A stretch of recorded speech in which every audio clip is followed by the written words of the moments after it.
put it up. So hello for the people who don't know me. I know there'll be more coming in. My name is Luis with Griffin Consulting, and hopefully you can see my my quick little presentation we have just before Michael gets ready. So just to let you know, we'll do some welcome introductions. I'll leave that really to Michael to do the main introductions. I'm gonna just say who we are as Griffin Consulting for those of you who don't know.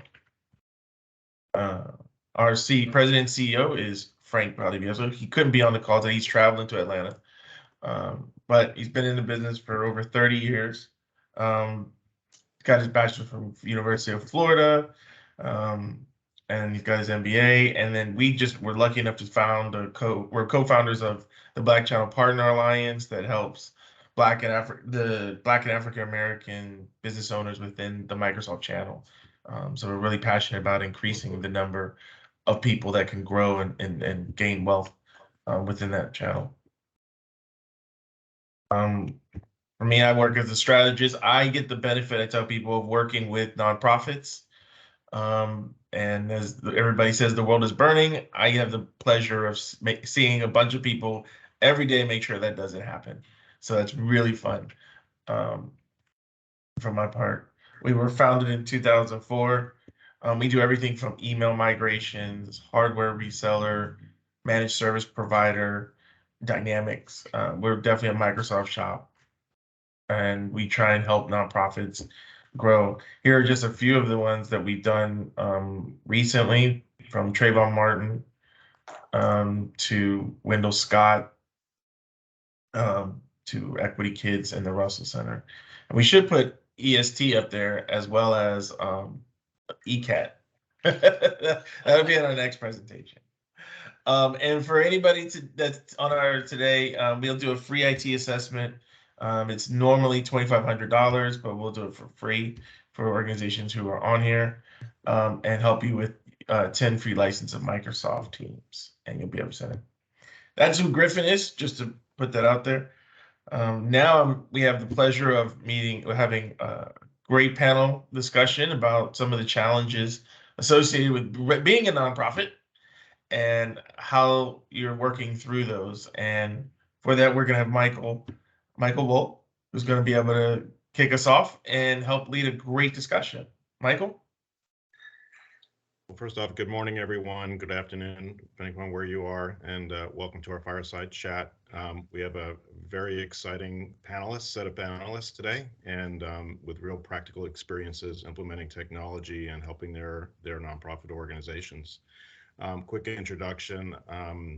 As we said, I am Mike Wolk. I'm a principal with Expense Reduction Analyst. I've been in the management consulting business, if you will, for my entire career, and with a special focus the last four years on working with nonprofits to help them operate more effectively and efficiently, and I work in the Mid-Atlantic area. And that's how I've gotten to know Frank with Griffin Consulting. He and I are part of some business networking organizations. I've gotten to know Frank and his team at Griffin, and we both share a passion for working with nonprofits and helping them through technology. So looking forward to our conversation today. I'd just like to do a quick introduction of our panelists. If Amber, if you could lead us off, just a little bit about yourself, a little bit about your organization and your role, and then we'll get into other questions about a little bit more, learning more about your organizations.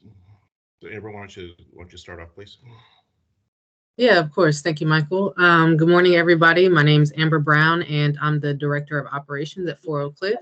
I'm from Dallas, and 4 Oak Cliff is a nonprofit, and our ultimate mission is to liberate Oak Cliff from systemic oppression, which, as you can imagine, is a huge mission.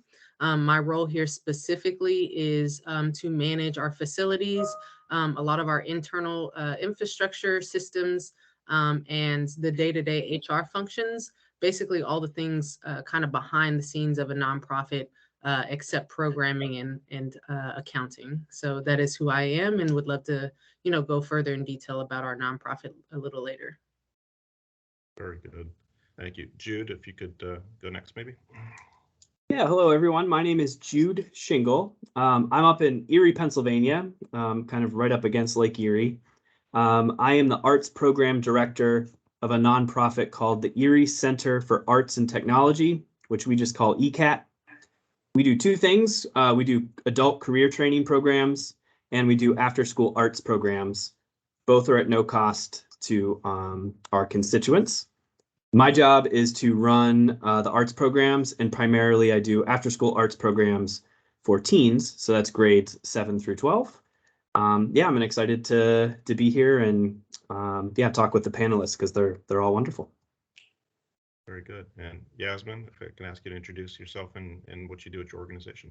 Sure. My name is Yasmin Delahousse, and I'm the Chief Program Director of Educating Students Together College Access Program. We were founded 20 years ago, and our nonprofit is dedicated to helping foster and low-income youth access, be retained, and graduate from four-year colleges and universities. I'm not sure how many of you know this, but 83% of all Americans cannot afford to attend the college that they get admitted to. So the reason why we've chosen those two populations is because less than 3% of foster youth will ever graduate from college without a warm and caring individual in their life. And for low-income youth, it's 16%. So they will not graduate because they will eventually run out of money and resources to pay for college. So what we do is we bridge that gap, and knock on wood, so far we've done an amazing job. I would say that 95% of our students make it through four-year colleges. Outstanding. Thank you, Yasmin. So I'd like to start to learn a little bit more about your organizations. I mean, Yasmin, you did a great overview of your mission. Just want to make sure our audience understands your mission. And then what we're going to explore in our conversation today is how you've leveraged technology to help your organization improve its capabilities towards serving that mission. And we'll go through some detailed questions on that. So maybe, Amber, if you could lead us off, and we'll be sharing, by the way. We're going to be, making this a conversation. So Yasmin, tell us a little bit more about the mission and kind of like the size and some of the things that you've been doing. So we serve approximately 350 students a year, because what we do is we help students starting in the 9th grade. So we're with them throughout high school, and then we're with them throughout college. And for some of our students, we even help them with graduate school. Thing that I want to share with you guys is that we have been able to demonstrate impact. So what we're planning to do right now is scale our program. Nationally, less than 1% of all high school students get a full ride scholarship to attend college, and we've been able to get 64% of our students full ride scholarships. So they took $4 million into college in the fall. And if I could give you an example of a student from last year, our top student, if you can believe this or not, we were able to get her a full ride undergraduate scholarship that will pay for her biology degree, tuition, housing. It'll pay for her meal plan, her books, pay her a $1,500 stipend, and then wait for it, medical school. So this young lady lives in a household. All of our students are low income. So this young lady lives in a household with a single parent who makes $25 an hour at a convalescent hospital. And so she wants to be a neurosurgeon. I have no doubt that she will be one. I just checked in with her. She's doing really well in her degree program. And neurosurgeons make $1 million a year. So one of the things that we do with our youth as well is we make them all go through a financial literacy program. And the reason why is we want them to be able to build generational wealth when they graduate. So that's a lot of the heavy lifting that we do. Outstanding. Thank you, Yasmin. Amber, if I could ask you to share a little bit more about your organization, how big, how many, how you serve your population. Yeah, of course. So our nonprofit, ultimately our mission is to liberate Oak Cliff from systemic oppression through a culture of education. So a lot of the things Yasmin just talked about, I'll highlight on as well. But the second part of our mission is increasing social mobility and social capital. And those are two really important things for our community, because when we talk about Oak Cliff, in our zip code specifically, we call it the super block. And so it's kind of this concept where if you build up your neighborhood and put all the right infrastructure, all the right support resources around these community members, they will eventually become a collective group of individuals that begin to liberate themselves. And I think ultimately that's what our goal in our mission is to do, is to grow this community base to where they understand how to advocate for themselves. They understand how to educate themselves, grow their own knowledge. And I can just go on and on. I mean, we all understand the importance of arts, education, financial understanding. And so ultimately what our nonprofit is, we're a community center. And we're really unique because we've had a lot of exponential growth. We started as our two founders were teachers in the classroom who realized our students don't have school supplies when they start the school year. They almost have limited to no resources, right? And so we started throwing, about 8 years ago, throwing a back to school festival that grew in popularity. And so that festival is kind of our staple and what we're known for. But we've since been able to gain a staff of about 13 full-time staff. 10 full-time staff, 6 part-time. We're purchasing an old historical YMCA. It's actually the first YMCA that was open to Black people in the South, in this part of Texas. And we are purchasing that, and now we have a community space where people can come into operate as a recreation center, but also serve and do direct resource programming out of our space. So it would be impossible to kind of hit on the numbers because it fluctuates all the time. But we serve about, we have over 1,000 members in our database who have memberships at our community center. And then we offer, we have a farmer's market that we started because we're located in a food desert. We offer a number of educational courses, but some of those include GED classes. About 40% of adults in our zip code have a high school diploma. And so that's been a huge need in our neighborhood. We actually had one of the highest incarceration rates of all of Texas. And so we provide direct resources around that to support people. We have 2 technology labs in our spaces. The list goes on and on, but ultimately that is our goal, is to be able to be that space in this community, be that foundation to where people can come to us and become liberated themselves. Outstanding. Thank you, Amber. And Jude, I'd like to ask you to share a little bit more about your organization. Yeah, so ECAT is based on what's called the Manchester Bidwell model. So in Pittsburgh in the 1960s, a gentleman named Bill Strickland started a vocational training school, and he's also a potter. So he kind of had this unique combination where you have art programs and then also adult training programs for careers. And that was really successful. There's kind of 3 pillars. The idea that environment shapes behavior. So if you make a world-class, beautiful space, people carry themselves differently. They see themselves differently. So in all of our buildings, there's a water feature. There's a ton of art. It's just really beautiful. All people are assets is another pillar. Anyone, no matter where they're coming from, is a valuable member of our community, and we treat them as such. And then the last one is creativity fuels enterprise. And so the idea that, we can grow businesses by being creative, and that can also help sustain the nonprofit ecosystem as well.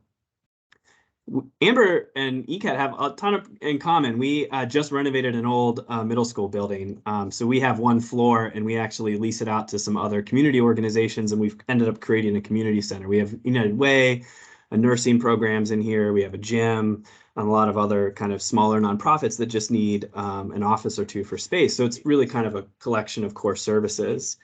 And for our adult program, again, I'm I have very little to do with it, so I'll try to talk about it. But the idea is there's a lot of other vocational training programs. They usually charge a lot of money to do it. A lot of students go and then drop off. So we try to wrap a lot of support services around it. We have a lot of single mothers with kids who kind of enter the program. So it's finding childcare, making sure they have transportation, all of those support things so they can graduate through.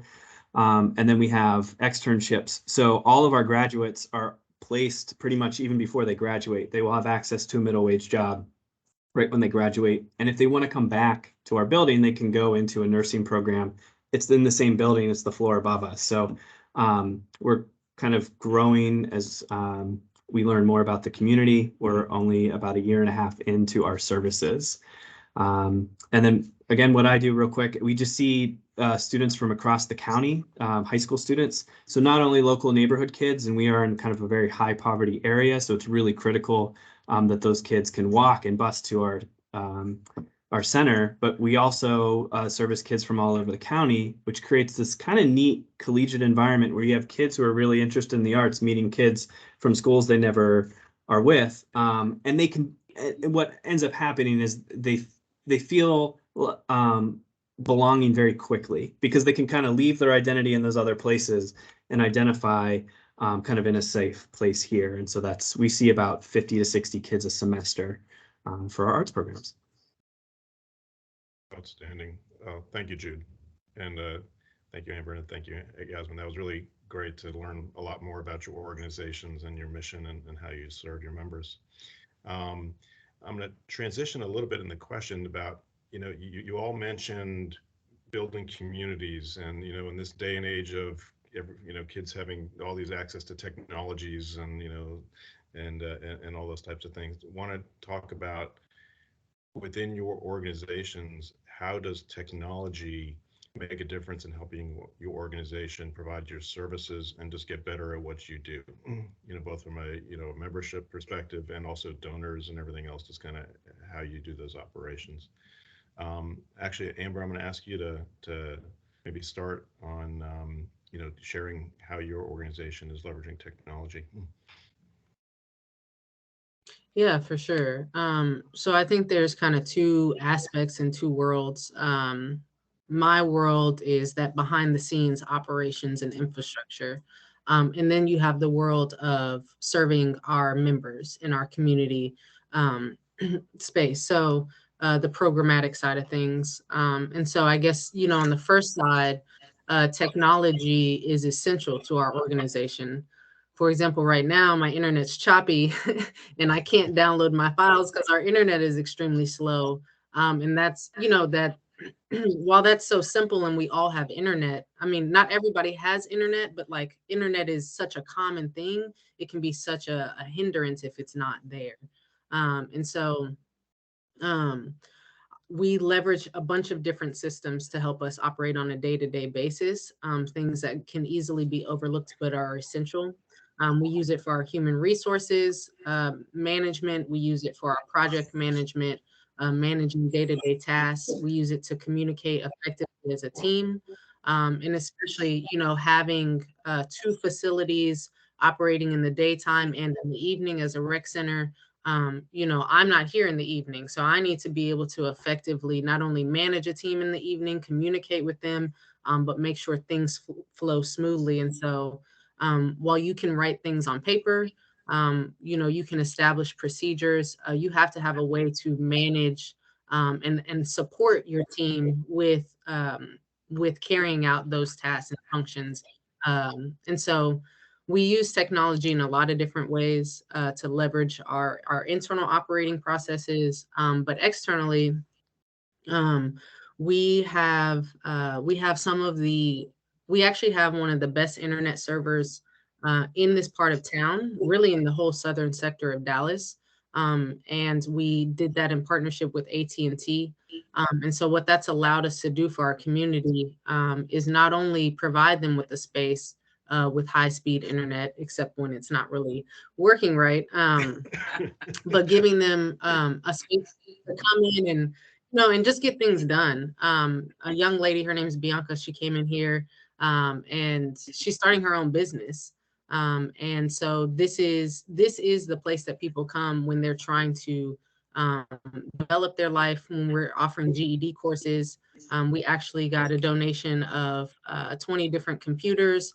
And so we have a mobile computer lab with different laptops. But in our other facility, we also have a computer lab with desktops.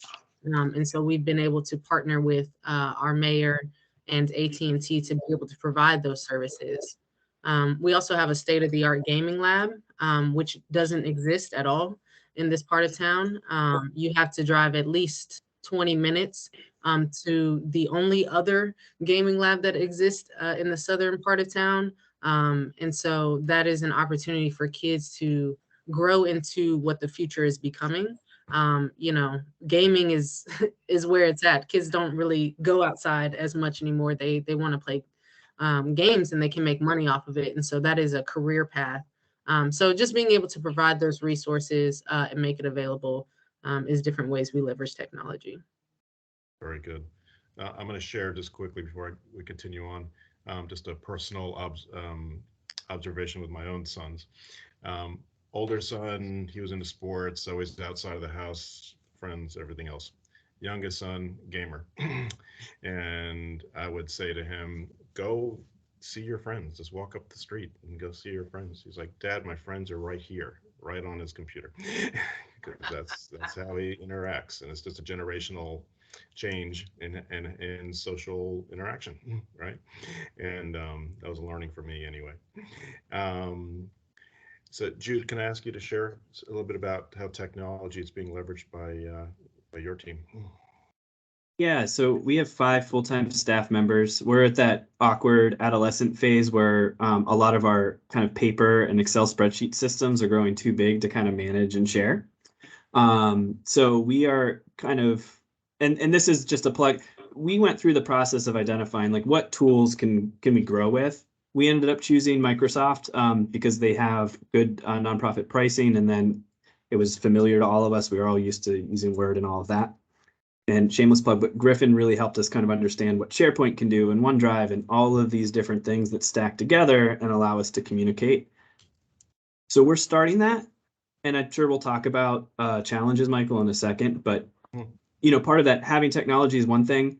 Onboarding and getting everyone to use it is another one. So we are just in that adolescent phase. Like we're just trying to figure that out. So internal communications is a big one. Communicating with our constituents is another. We kind of, you know, obviously donors is one thing, but teens is another, and then families, right? And each of those like to be communicated with differently. So we use text messaging for teens, we do email for parents and families, and then we do letters for donors because they typically are older and are still into letters. I personally love letters and never want to see that go away.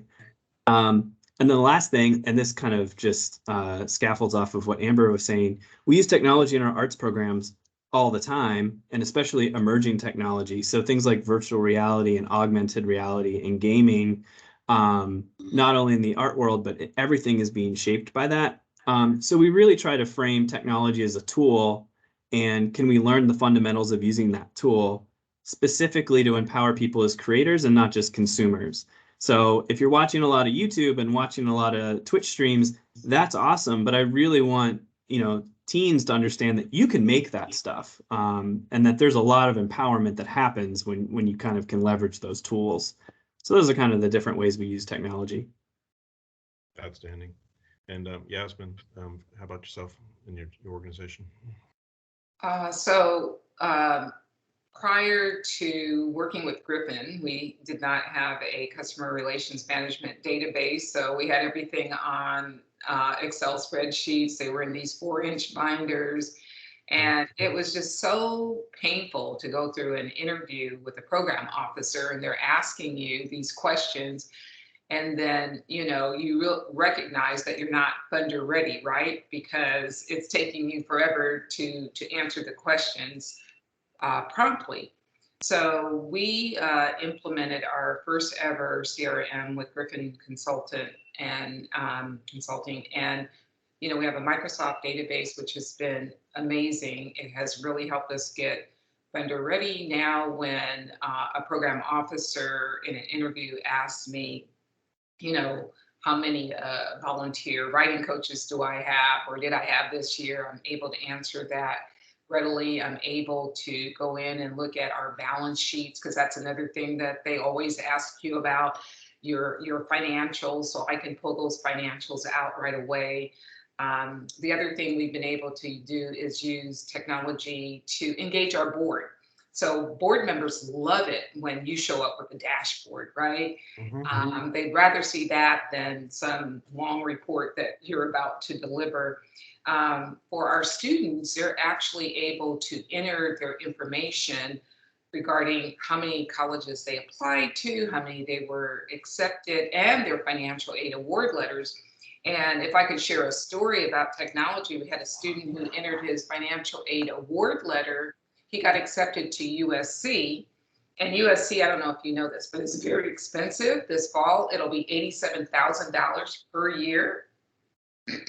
This student's mother worked in, he's Vietnamese, worked in a nail salon making like $22,000 a year. And I was able to go into the system using technology and download his financial aid award letter. And I noticed that USC wanted his mother to pay almost $20,000 a year for him to go to USC. And I thought to myself, oh, that's ridiculous, you know? So I taught him how to write a financial aid appeal letter. We appealed the decision, and they brought that amount down to $3,500, which was fine with us because he had enough outside scholarships to pay for the 4 years. So we were able to use technology that way.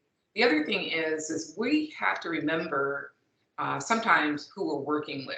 And our audience is Generation Z as we bring students into the program. They're digital natives. They grew up with technology. They know a lot about technology, and they expect to use technology.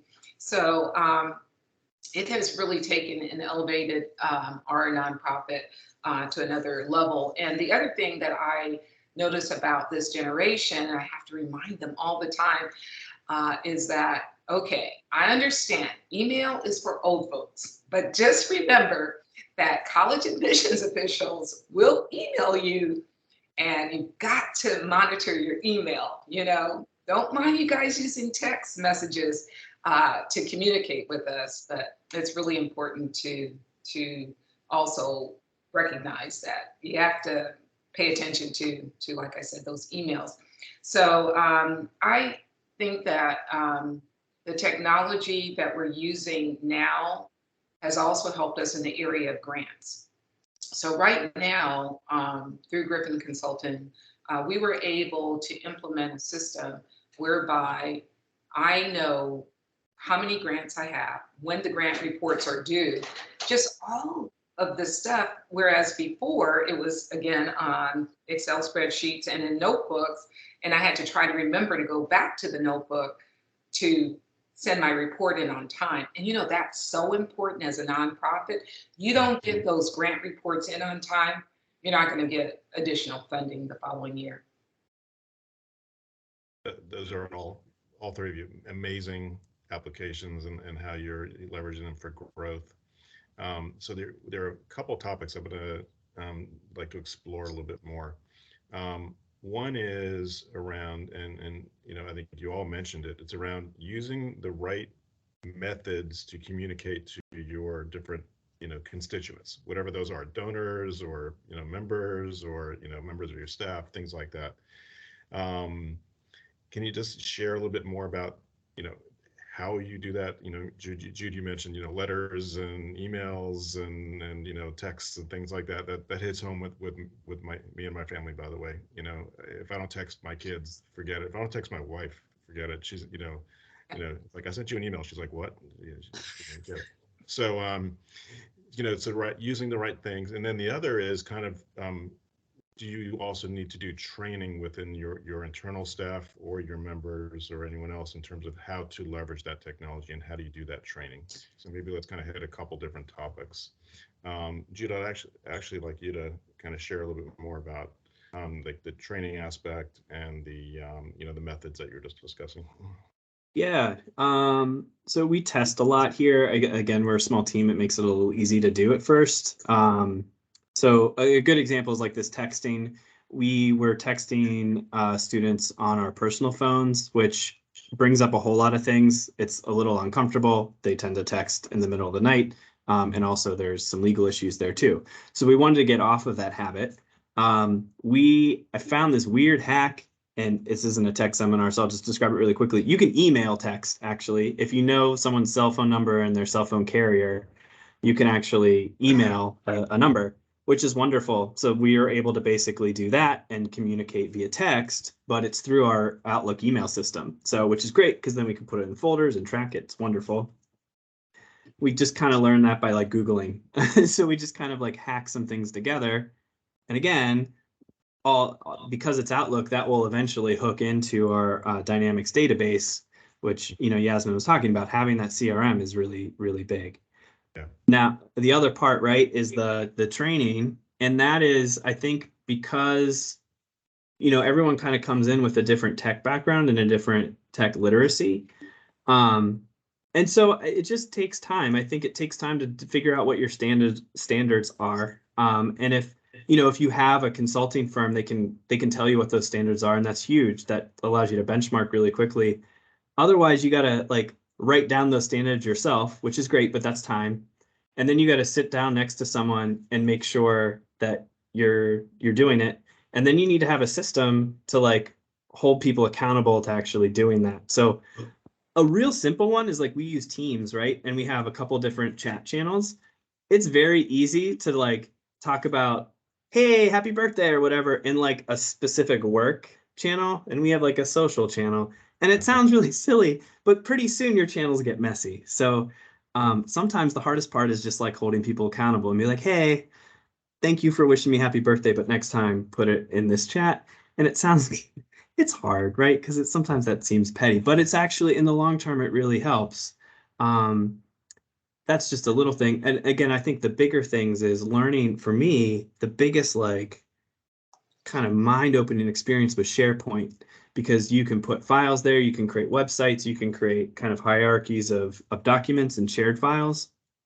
That's been really great for us, because now I can have my arts instructors have access to a folder in the same database that I might have like sensitive student information, but I can choose permissions. So my instructors can have access to certain information, and then full-time ECAT staff have access to other information. That's been really helpful. I hope that answers your question. That's great. I mean, so there's, you know, obviously you had to learn a little bit about SharePoint too, you know, in doing that, you know, because it's not I say a lot of tools are intuitive. That one, I think you have to do a little more training in, just personal experience, but it's true. Amber, how about yourself in terms of training, you know, within your team, within your members, you know, just kind of the adoption to make sure they're using the technologies in the right way and using it. Yeah, of course. So for us, we definitely had to think really long and hard about training, especially within the team from an internal perspective. So for example, us as a nonprofit, when I came on board, we didn't have a lot of that infrastructure that most people assume nonprofits have. We always consider ourselves a startup, even though we've been around for about 8 years. We didn't grow into a full team until this past September of 2021. So we became a full team, but we didn't have departments. We didn't even have a meeting structure. We just knew when we're about to throw the festival, we need to get together in a room and meet and make sure we're going to throw an amazing festival. When we're about to do some GED courses, we're going to get together and plan out what that cohort is going to look like. But there was no kind of internal infrastructure. And so a big part of me coming on board was to create those systems. And when I say systems, I mean, what softwares are we going to use? Are we going to use Google Calendar or Microsoft Calendar? And so what project management tool are we going to use? And so as we adopted each one of those systems, that came with training for each one of those systems. And I think something very important, and I actually had a mentor when I started this role because I'm very young and I didn't do any of this before I got here, right? So what my mentor told me was, I asked her, how much patience should I have with this tool? Because we think that we're going to get this amazing tool and then hand it to the staff and it's going to go perfect.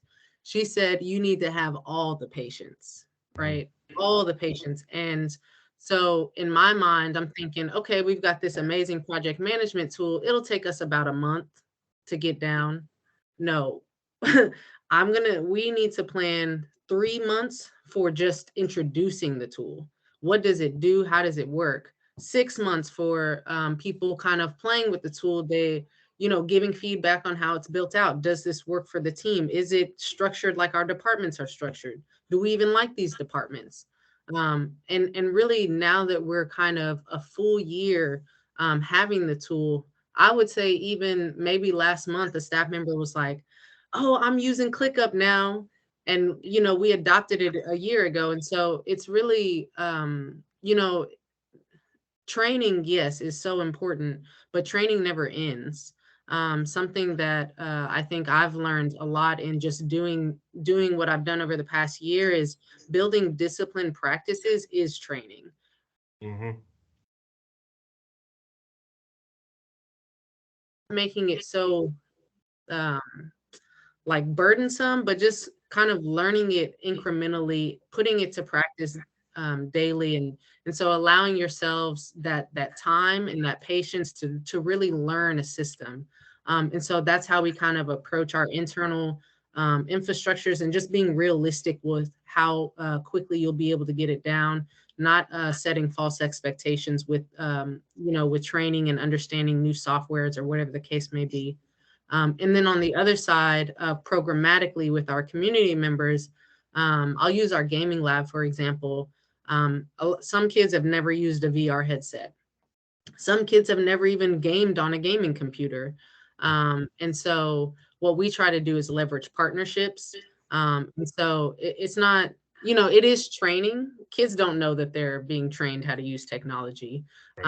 They're just having fun and learning something new and cool. But really leveraging those partnerships and those experts in the world to come in and provide that support for the kids, because we can put state-of-the-art gaming lab equipment in front of a kid, but they may not understand how to use it, to its fullest capacity. They may not know how to get into the metaverse. We want them to be a part of the future. And so we partner with nonprofits. We had Legos come out, which was really cool. And they have online gaming, and they sat down with the kids and showed them how to, set up the account, go in, log in, and then play the game. And they spent that time with them. We host gaming competitions regularly with the it's gaming corporation, but just making sure that there's somebody there to support those kids as they play, as they learn, because it's really not fair to just have them figure it out on their own, especially knowing how important technology is. And we try to do the same thing with our GED courses. We use technology for early childhood learning courses, like babies and the words that they speak. And the last thing I'll say is, on that note, making sure that your community members feel safe and trusted with that technology, because that's something, especially in our community, that it is there are a lot of very valid reasons why not to trust technology, and especially in the Black community. And so I think it's very important to make sure that you are, you're being thorough with everything that you do, and not just making assumptions that somebody wants to use this device. So that's the last thing I'll add. Outstanding. And real quick, thank you. I'm sorry to interrupt for just one quick second. If you're not on the panel, could you please turn your cameras off? Just so that we know who's on stage and who's not. And Jude, you can come back on. I just wanted to just for that. We'll let Jude turn his camera back on. I appreciate it. Something's up with the system. So normally you'd come in and it wouldn't be a problem, but technology. We know. Yeah, I know, right? So Patricia, could you also turn off your camera? Thank you, everybody. Go ahead, continue. I'm sorry for the interruption. Okay, thanks, Luis. And Yasmin, if I could ask you to talk about training of your team, well, internally staff, as well as your the members and all the students that you serve. My guess is your students probably latch on pretty quickly. Yes, they do. And Amber said something that, a light bulb went on over my head, Amber. And that is when you think about technology, and I think about the population I serve, like foster youth, the county wants to make sure that all of their, information is confidential, kept confidential, right? Yeah. So they don't want people to know that these youth are foster youth. So I have to be really careful with that. And then the other thing is as students are sending me their financial aid award letters, their social security number is on the financial aid award letter. So I have to be really, really extra careful that we set up a system where, hopefully, fingers crossed, we don't get hacked, right? Because we're a treasure trove, really, for anyone wanting to steal somebody's identity. So having said that, we were talking about using the right method of communication, and something that Jude said really resonated with me. So Jude, with our donors, we were able to go into our Microsoft system and find out that the average age was 54. So we're like, oh, that's a letter.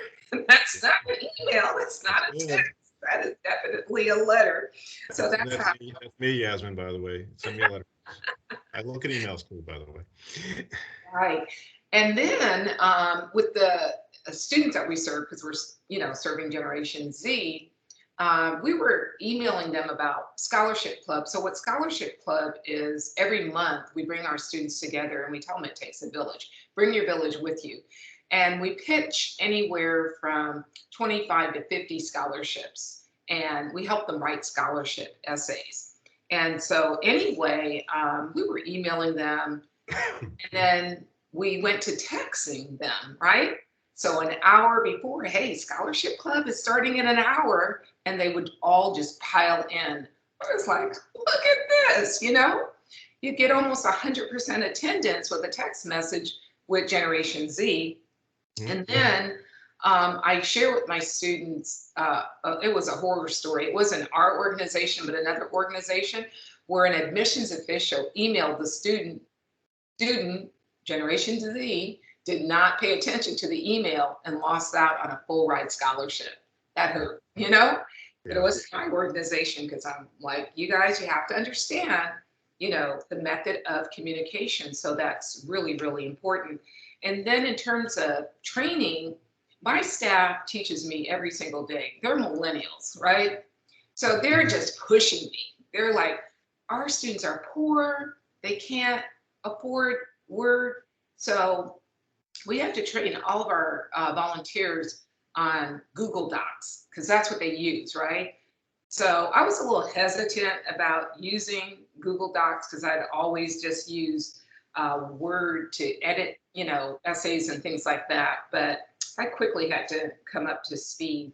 And I would say that the one thing that I've noticed about my staff is they're always on their mobile device. If we could take what we have off of our desktop and eventually transition it into a mobile app, and the students had a mobile app, that would really help us. So I think that's going to be our next frontier we need to conquer. That's great. And Yasmin, I think that's it's all part of the generational connections, and getting onto everybody. We all walk around with these things, right? And they're attached to our heads right now. But using mobile apps and extending. I know Microsoft does a great job at extending their applications into mobile apps, into SharePoint and other things, and other Teams and other things you can use within Microsoft stack, and their modern workforce capabilities. So that's awesome. So quick time check. We have about 10 minutes left or so, but I have a couple more questions. So first thing I'd like to ask, or the next question I'd like to ask is, what areas of opportunity, what gaps do you see from a technology perspective that you would think you would like to implement at your organization? So Amber, if I could ask you to share. Like what else? Yeah. Still need to put in, implement. I think Yasmin just mentioned mobile apps. I mean, is those types of things to would make a difference for how your organization serves its mission? Yes. One, we need to transition to Microsoft desperately. And that's actually how our relationship with Griffin started. And I know that, that relationship, there's always meaning behind every interaction. But we definitely need to transition to Microsoft, and sorry for the noises. Because we use so many different systems, and Microsoft has been a huge supporter of ours, especially with the gaming lab, but just kind of integrating all those systems so that they can flow more seamlessly will be really important. And another thing is we need, this isn't necessarily a technology gap, but technology will influence it heavily. We need a strategic plan as an organization. And being able to integrate like our operational KPI metrics, our performance indicators, our programmatic performance indicators, helping those all flow into, setting our goals, identifying our goals, and watching the day-to-day functions and things that we do kind of all flow into helping us understand how we're performing as an organization, because we are here to grow and become better every day and serve our community at our highest capacity. And so just having one, not that there's always a silver bullet for something, but just having one integrated system that helps us kind of bring it all together. I do agree with Yasmin. Applications are very functional and helpful. We would love to have an app, and I know that that's something that Microsoft, that's a service that they offer as well, where you can build out an app. And I see that being very helpful for our organization, because similar to what Jude does, revenue source for us is renting out our facilities. And we have no system right now to manage those bookings. And so that's something that Microsoft offers as well. And like I said, to the point of integration, imagine if we had an app built out in Microsoft that manages the spaces and the bookings that we, kind of have together. And then I think the other thing is really just continuing to work with our partners to grow our programming with the technology.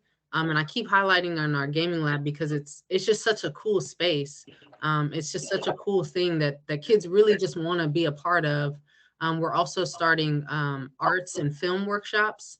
And so I think just for us continuing to raise the funds to be able to bring cameras, I don't know if y'all remember home ec classes when you used to Flower Baby. Well, we want to send our kids home with the top tier technology, the best cameras, the best laptops, not to where they just come here and have access to those things, but continuing to leverage those partnerships, grow funding, to be able to put that technology in their hands to where they can really feel like it's theirs.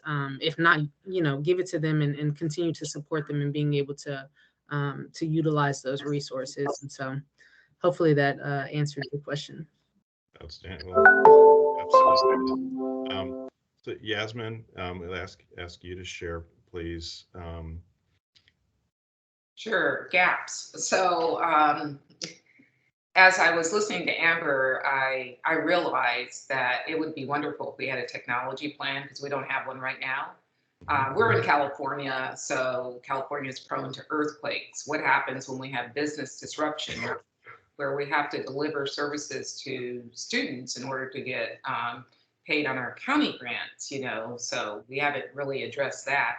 And then also, it'd be good to know how to protect yourself against people hacking into the system to get our students' social security numbers, because it's on their financial aid letters. I also think that we lack, we have not thought about the fact that, it'd be great if we could have yearly tech check-ins with, our consulting firm, Griffin, just to have a conversation and a deep dialogue about what's working, what isn't working, what needs to be improved.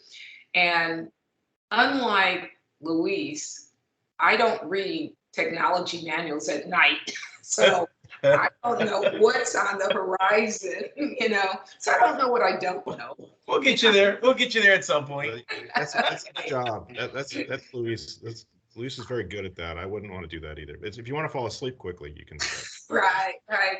So, I've been hearing about the metaverse and that kind of thing. And I was thinking, oh, wow, we could maybe bring that into the classroom because we do a 7-week summer session. So those are all things that are swirling around in my head, That's outstanding. Well, it's always evolving, and our world is changing.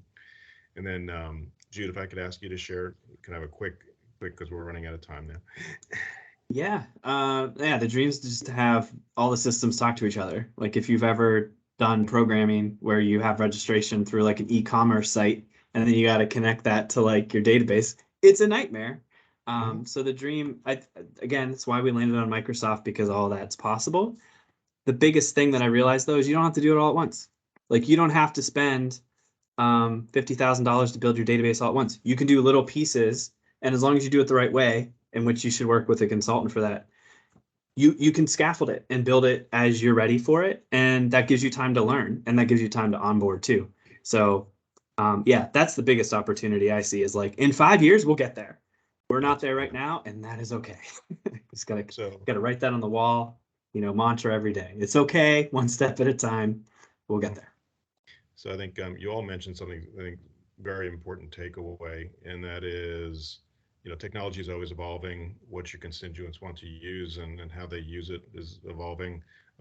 Having that plan, but it can't just be a plan you just write up and then put on the shelf for a year or two. It's, it's evolving. It has to be a look at every quarter.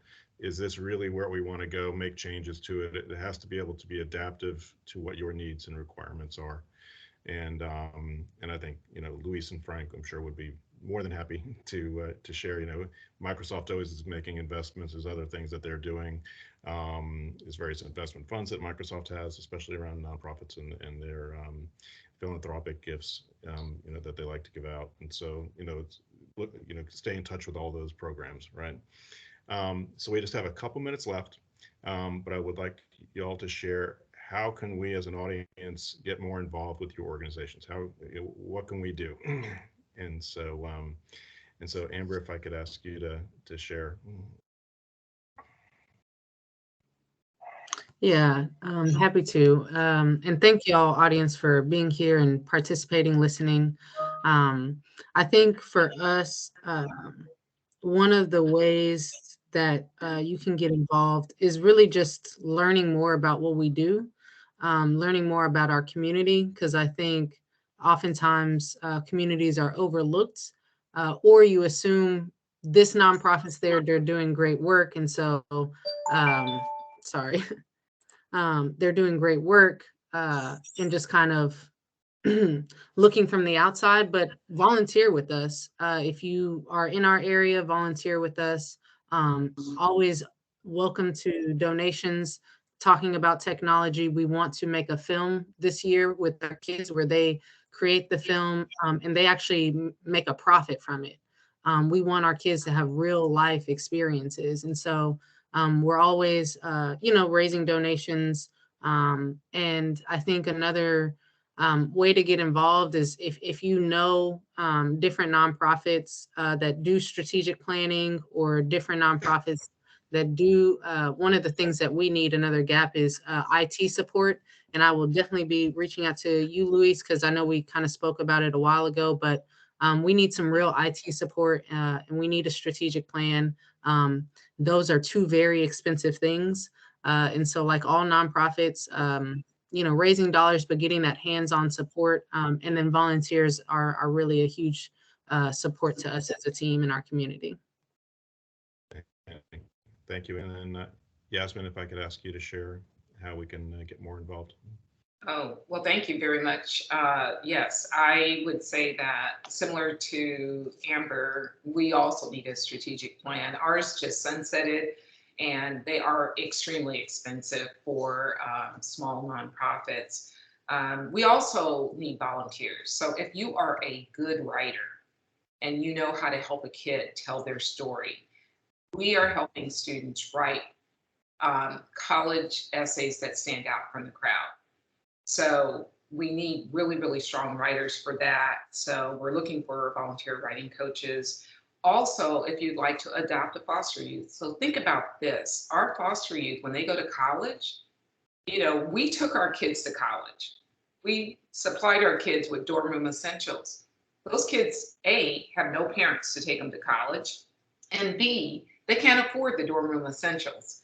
So adopt a foster youth for us and help us supply them with dorm room essentials. It will warm our hearts, their hearts, and your hearts.